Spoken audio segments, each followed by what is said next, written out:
podcast. Touchdown Rams! Recovered by the Chargers. Touchdown UCLA! With USC great and NFL stud, Frosty Rucker. The Trojans back in front! And LAFB founder Ryan Dyrud on the Believe Podcast Network and LAFBnetwork.com. This is your destination for Los Angeles football.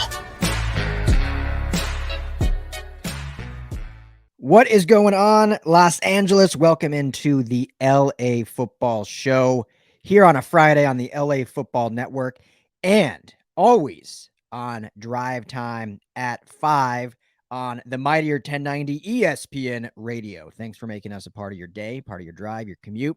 You're hanging out at home if you're on the podcast. If you're hanging out with me on YouTube, welcome to the show at LAFB Network on YouTube. If you don't subscribe already, please do. Exciting time in the City of Angels. It's a beautiful day here in Friday. You know, I think we always forget how blessed we are here in the Southland, with just how beautiful it is where we live, whether you're in San Diego, Los Angeles, Orange County, Santa Barbara. I mean, it's like today's a chilly, crisp 62 degrees in LA. And you have places like Texas, which gets unbelievably hot in the summer, and they have snow right now. I know someone out in Austin, and everything's shut down. The Northeast is getting a bunch of cold rain and sleet. Here we are, preparing for the Super Bowl in our own home stadium with our Rams in it, which obviously today's show is about, and it's 60 degrees, sunny, and beautiful. Life is good. Life is good. Life is really good if you're a Rams fan. Again, welcome to the LA Football Show. If you haven't been before, this show covers the Rams, Chargers, Trojans, and Bruins here in LA. Obviously, with the Rams and the Super Bowl, the show has been heavy Rams these last couple weeks being in the playoffs. It's going to be heavy Rams again today. I do want to touch on at the end of the show, so before 6 o'clock hour, touch on big USC news. You know, Caleb Williams officially transferring to SC to play quarterback for Lincoln Riley and the Trojans. So we'll touch on that at the end of the show just because it's a huge move. I mean, it puts the Trojans not just back on the map, but it'll put them in conversation. And, you know, it's a long off season, but in conversation of college football playoff, Pac-12 championship. That's how big of a transfer it is. So we'll talk a little bit more on that later in the show. But as far as the Rams go, you know, I want to look back kind of at the history of this Rams organization, Rams in LA, moving to St. Louis, the Super Bowls they've played in. We just put an article up on LAFBnetwork.com kind of talking about this, the history of this Rams team in the Super Bowl. And we all know the greatest show on turf when they were in St. Louis. But when was their first Super Bowl? Maybe you don't know. So we'll talk about that. And then some of the iconic stadiums. I saw someone on Twitter, I can't remember who, talk about like if you could save one, or may have even been ESPN account now that I think about it.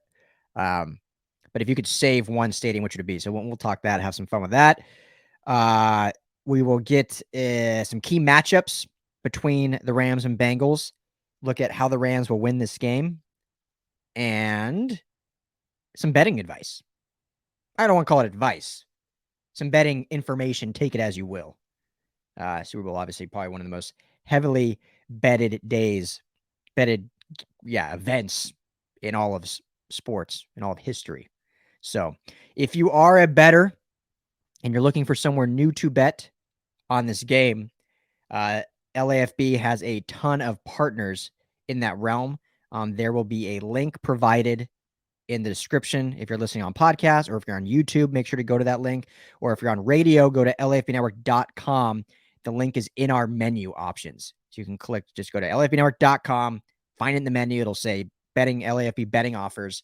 You can click right there. And basically you have the choice, depending where you live. Obviously, if you're listening on radio, you live here in LA. BetUS is our provider. BetUS.com is our provider for our LA, our California residents.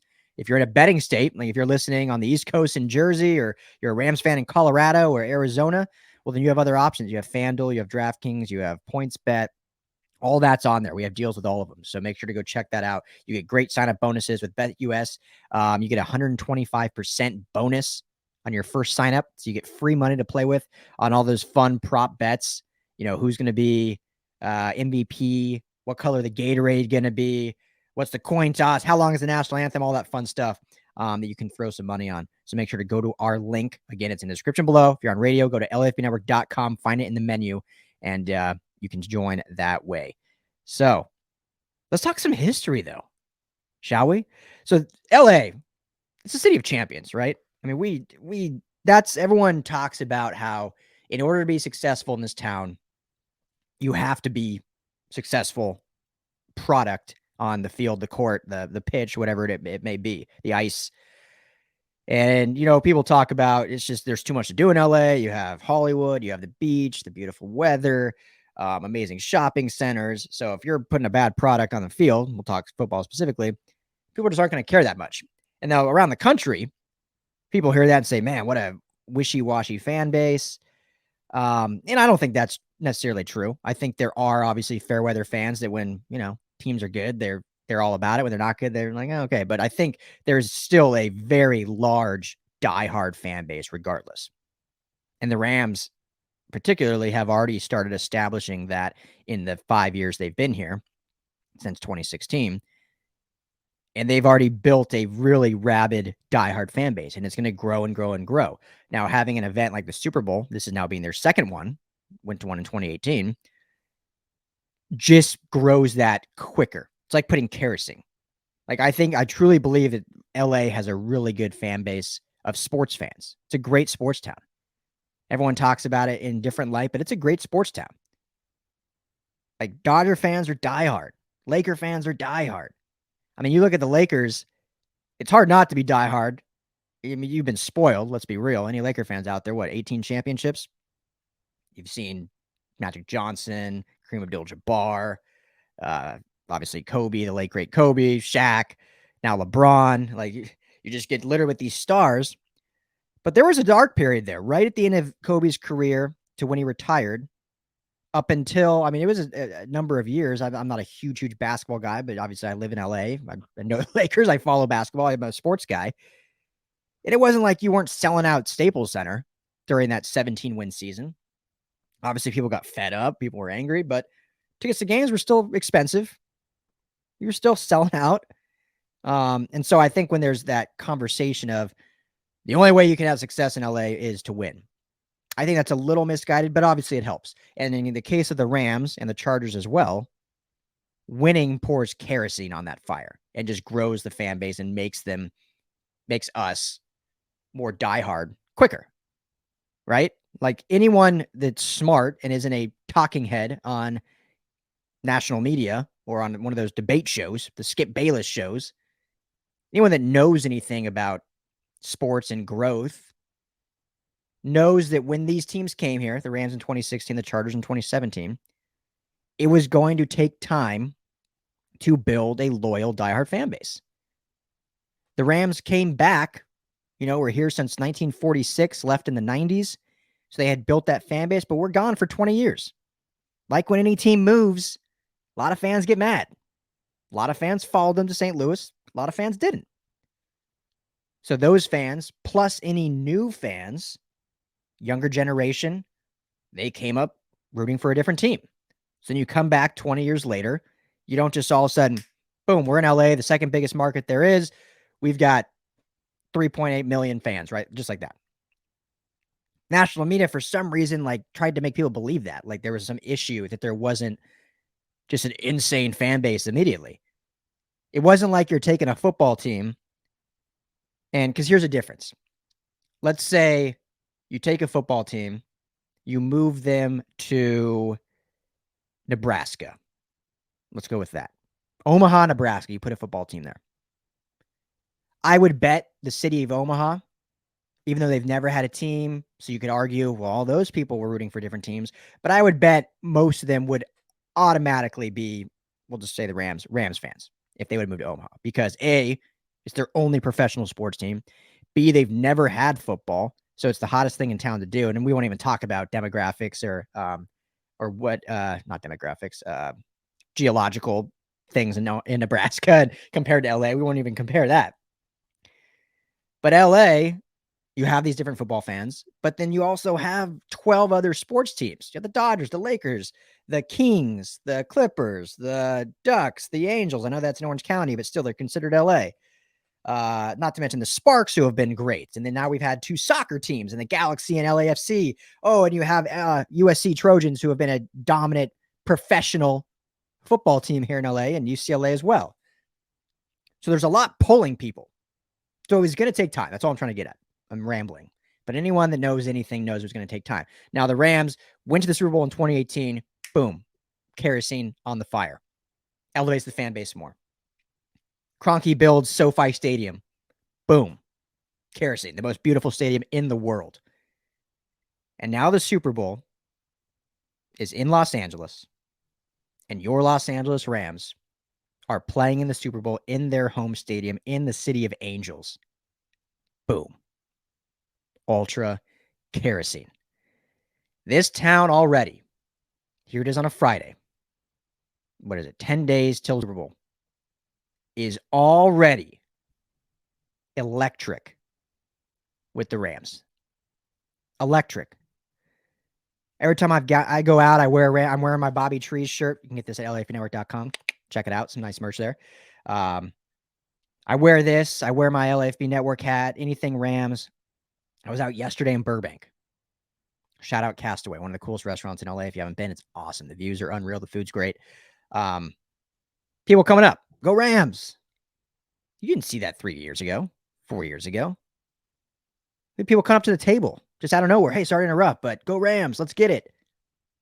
There is so much excitement in this town right now around this team, as there should be, obviously. They're in the Super Bowl, but I'm just saying that kerosene on the fire is going to let this burn for a long time, regardless of what happens on Sunday. Obviously, a win will just be a full-blown blaze, right? But what the Rams have done, what they've built, the culture they've created, the line of communication with the fan base in general, there's a blatant excitement in this town around football and around the Los Angeles Rams. And the Chargers have done good too. It's just on a smaller scale. And obviously they didn't make the playoffs. So that's a little different too. When anyone that tries to tell you that the Chargers haven't done anything, they just are not paying attention, or they're just hating. But anyway, we're focused on the Rams right now. So, special time. We will be on Radio Row all week, the LA Football Network. 5 of us will be down there getting tons of interviews for you guys. We have a lot already lined up. We'll be grabbing a lot as we're there. So make sure to keep it with LAFB Network all week long. We're your home for Super Bowl 56, right? Our city, our network, our Super Bowl. That's been our slogan. We actually have new shirts up with that slogan up on the site. If I can do another shameless plug there. But we'll be there all week, gauging the excitement, the NFL fan experience. We want to meet you guys. Hit me up on Twitter at Ryan Dyrud LAFB. I want to follow as many Rams fans out there as possible to connect. I'll talk more at the end of the show, but we're planning a watch party for the Super Bowl, a way that we can connect with everyone that can't go to the game, that can't drop $6,000 for a ticket. We can still hang out near the stadium. So we're planning a big watch party. Keep posted for that. At LAFB Network is the main account on Twitter that we'll have all updates on that. We'll have it on the website as well. So we should have that finalized Monday. I'll drop a little nugget again at the end of the show. But looking back at LA, I want to talk a little history. So City of Champions, right? The Los Angeles area sports teams, so ranging from the Rams to the Dodgers to the Clippers to the Sparks to you name it, the LA area. 105 championships. In collegiately, so all collegiate sports, over 200 national championships. So you get 305 championships among the LA area sports teams, college and pro. That's why we are the City of Champions. That's why we demand excellence. It's not a bad fan thing. It's just a demanding for the best. It's expensive to live here in this town. Everyone knows that. It's expensive. So if I'm going to spend my money to go watch you play a game, you better be damn good, or at least competitive. And guess what? LA usually all the teams, for the most part, have done that. Look at soccer. Galaxy have a number of championships. Look at LAFC. They've been around for 4 years, and they've been good every year. Trojans had a little swan song there, but they're back. Lincoln Riley here. Obviously, we know how great the glory years were from 02 to 09. UCLA's had some good years, but obviously UCLA basketball is the gold standard. Dodgers. When's the last time the Dodgers lost to the NL West? When's the last time they lost the division? I know only one World Series out of that, but they haven't lost the division in like over a decade. Sparks have been dominant in the WNBA. The Kings won 3 Stanley Cups. And they're good. They had a little bad time. Now they're good again. So the history here is dominance. There's no exception. The expectation is championships. And like what I talked about earlier, though, there are diehards that are diehard, regardless of outcome.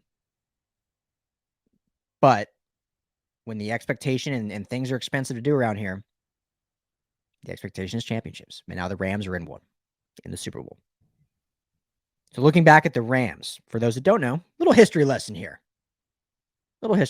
So first Super Bowl. So the Rams came here, in like 46. They moved here from Cleveland. Did you know? Here's a little fun tidbit. The first LA football team, they played their first regular season game 2 weeks before the Rams, because the Rams moved here from Cleveland. The Los Angeles Dons, part of the All-American Football Conference, obviously now defunct, but that was the first team. The LA Dons, created to compete with the Rams and of the National Football League, and obviously that did not happen. Did not last. I think they lasted 4 years. Yeah, just a little fun trivia for you. If you're out at the bar this week talking LA football, you can say, hey, first team ever in LA was the Dons, but then the Rams came, and the rest is history. So the Rams' first Super Bowl appearance took place in 1980 against the Pittsburgh Steelers. They lost that game 31-19. That was a year, I believe, they made it all the way with the name of the quarterback. It's a great history lesson too, but he was the oldest rookie. He came over from the Canadian Football League. His name's escaping me right now. I've talked about him before on the show, but his name's but he played in the Canadian Football League, came over here to the NFL at like 33. So it was a rookie for the Rams at 33, and wouldn't call him a statistical anomaly at the quarterback position, but they got to the Super Bowl with him. Got all the way to the Super Bowl with him. And they lost, unfortunately, but that was their first appearance. So then we all know, moving to St. Louis, and we know the greatest show on turf, and how the year 2000, right? Y2K. But the Rams go on to beat the Tennessee Titans for their first Super Bowl win, 23-16 in Super Bowl 34. One of the greatest endings to a Super Bowl we've seen, with the photo finish there, tackle over the middle at the goal line, holding on to the win. Kurt Warner gets the MVP. Marshall Faulk, Isaac Bruce, Torrey Holt, all the great legends in Rams history get the ring that year.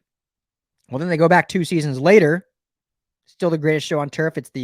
Unfortunately, that's where the era ended, and they began the New England Patriots dynasty, losing to Tom Brady and the Patriots in that one. Unfortunately, with another photo finish, Adam Vinatieri field goal. And that kind of ended that little small dynasty the Rams had. Then it got dark for a while. You had Steve Spagnuolo. Obviously, we all know Jeff Fisher.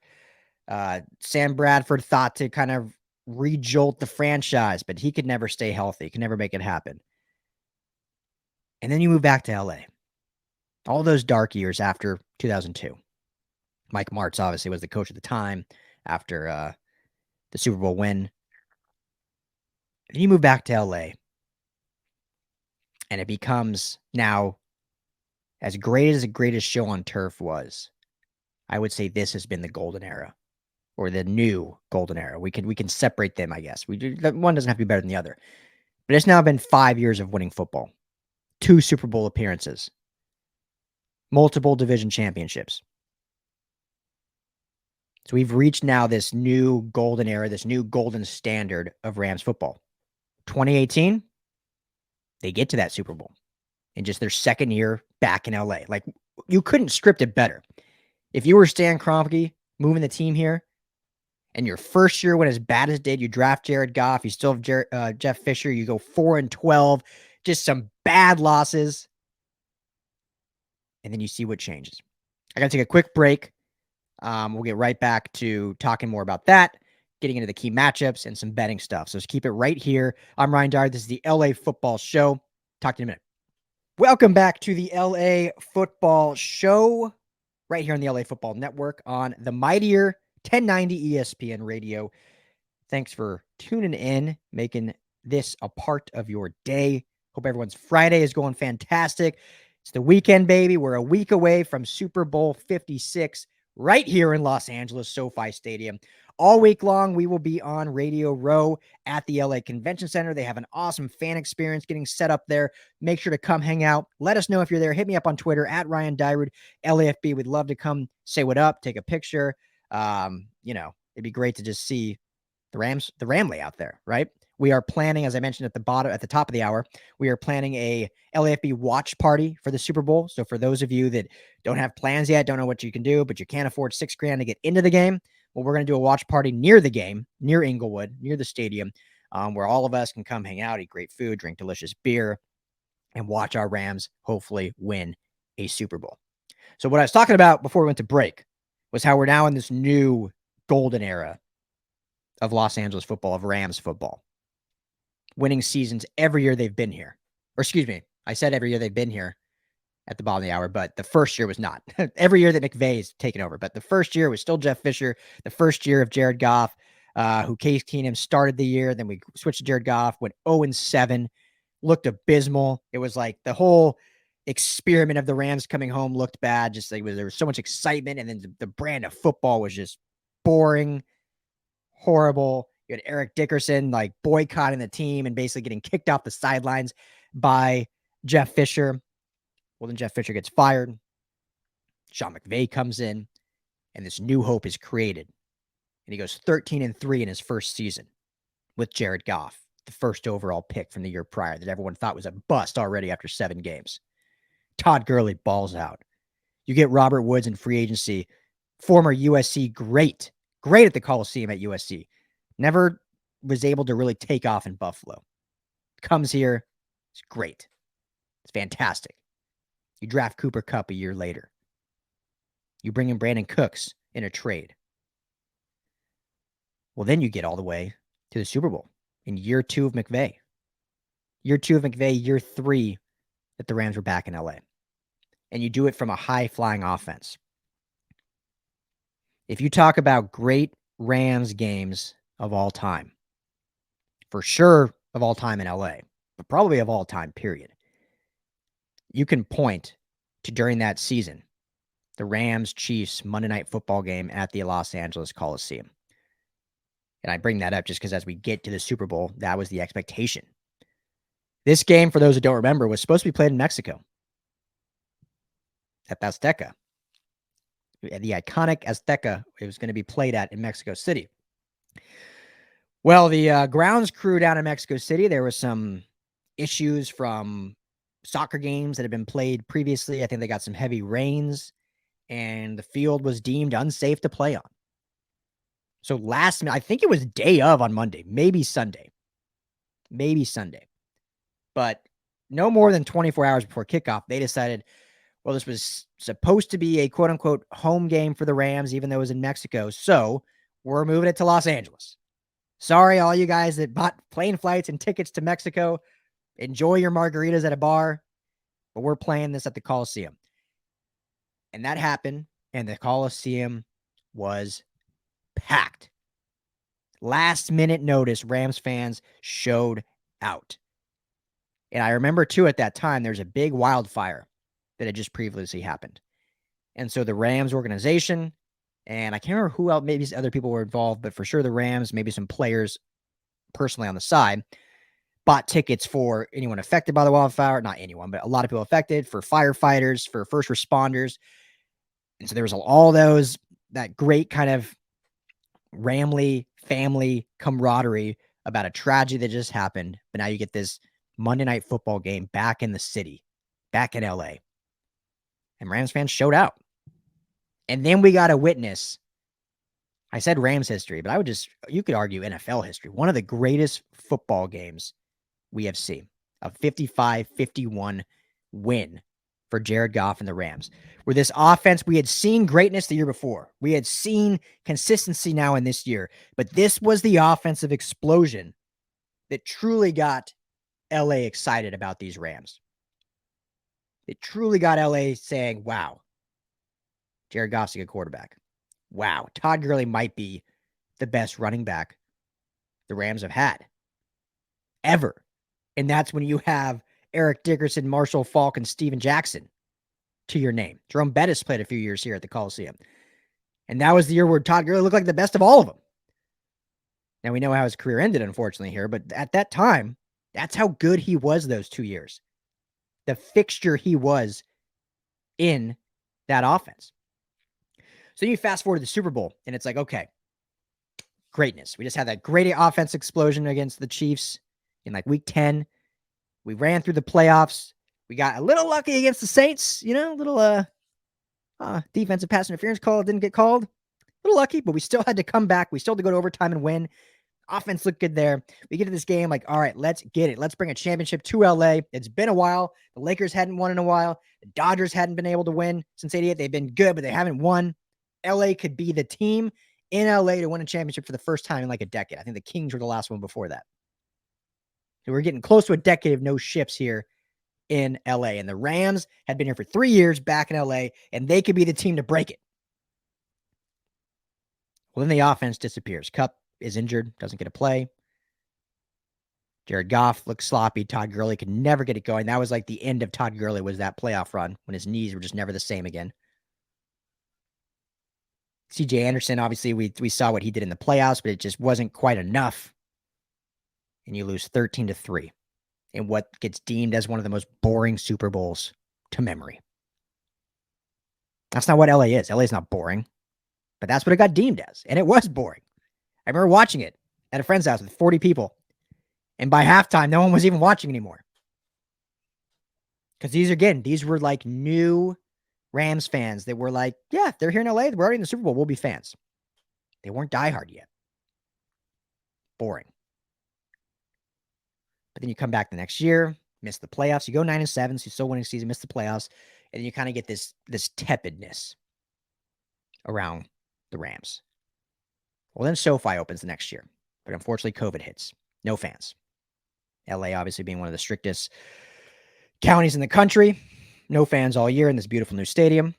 But the Rams are good again. They have the number one defense in the NFL in Brandon Staley. The offense was not nearly as good. We saw issues with Jared Goff, but it was still serviceable. You win a playoff game. There's a lot of excitement again. Can they do it? It was against Seattle. Then you go up to Lambeau and basically get your doors blown off. Your defensive coordinator becomes the head coach of the Chargers. So rebuild there. Well, now we come into this year. Fans are back. We get to experience SoFi. There's already excitement around that. Now all year, played some great football. The defense looked pretty good. Had some ups and downs, but unbeknownst to what Twitter believes, overall was a very good defensive unit, well coached by Raheem Morris. The offense, now with your new shiny quarterback and Matthew Stafford, is lighting it up for the most part. You get Odell Beckham Jr., you get Von Miller, Cooper Kupp breaks every pretty much record almost there is, winning the Triple Crown. And not only are the Rams division champions, a 12-win team, but the football in LA is a fun brand of football yet again. And at the centerpiece of that fun is star power, which is Los Angeles. This is a town of stars. Hollywood is here. Stars move here, live here. Players of other teams have vacation homes here. It's a town of stars, and now you have the team that is the focal point of this city led by stars. Sean McVay is a star as a coach. He's a great coach, but he's also, the charisma, the verbiage, the way he talks to media. He's a star. Matthew Stafford may not be top 3. Justin Herbert's a star for the Chargers, but that's another story. But Matthew Stafford is a star, former number 1 overall pick. All the accolades out there, just wasn't able to win when it counted in the playoffs. Well, that narrative has changed, but he's a star. Von Miller, star, former Super Bowl MVP. Aaron Donald, star. Jalen Ramsey, star. Cooper Kupp, star. Odell Beckham Jr., star. Andrew Whitworth on the offensive line is one of the most known offensive linemen, star. It's a team of stars, and now we're back in the Super Bowl where stars shine. Where stars shine. And I'm so pumped that we get to cover it all week. Now, you look at this Bengals team, and we'll get into matchups all week long, but I want to briefly touch on those. It's a team that deserves to be here. No, I don't think anyone, even the diehard Cincinnati Bengals fan, would have predicted the Bengals in it. I'm sure there are people that put money on it just because the odds were so high. Like, why wouldn't you? Some people just put money on a team every single year. But I don't think anyone in their right mind picked the Bengals to be in the Super Bowl out of the AFC. When you had teams like Kansas City, Buffalo, we knew New England was going to be better, which they obviously were, Tennessee. And here they are. And they deserve to be here. Joe Burrow's played great. Bright young quarterback. The receiving core is unbelievable. What they have in Jamar Chase, Tyler Boyd, T. Higgins, CJ Uzama, tight end who I don't know he may actually be out for this game. Suffered an injury against the Chiefs. Joe Mixon, great running back. So some of the key matchups in this one that we're really going to have to hone in on all week and see what happens. First one, you got to look at Jamar Chase and Jalen Ramsey ? Because the question is, are they going to have Jalen Ramsey just shadow Jamar Chase? Or is there too much firepower where it's better for them to move Jalen Ramsey all over situationally in that star role like he's done so often? That's kind of the big question because, I don't trust Darius Williams, or David Long Jr. or one of these safeties on Jamar Chase. But if you just have Jalen Ramsey on him, then you're challenging T. Higgins and Tyler Boyd to beat you, which are still very good weapons. So that matchup is going to be extremely exciting to kind of watch how it unfolds throughout the week, because I'm sure that question is going to come up a lot. We're going to get a lot of media time with the Rams, with the coaches, with the players through Radio Row. So hopefully we'll get those questions, be able to answer them for you. Obviously, they're not going to tell us exactly their game plan, but kind of see if we can push the buttons a little bit and get Raheem to tell us something about what he's expecting.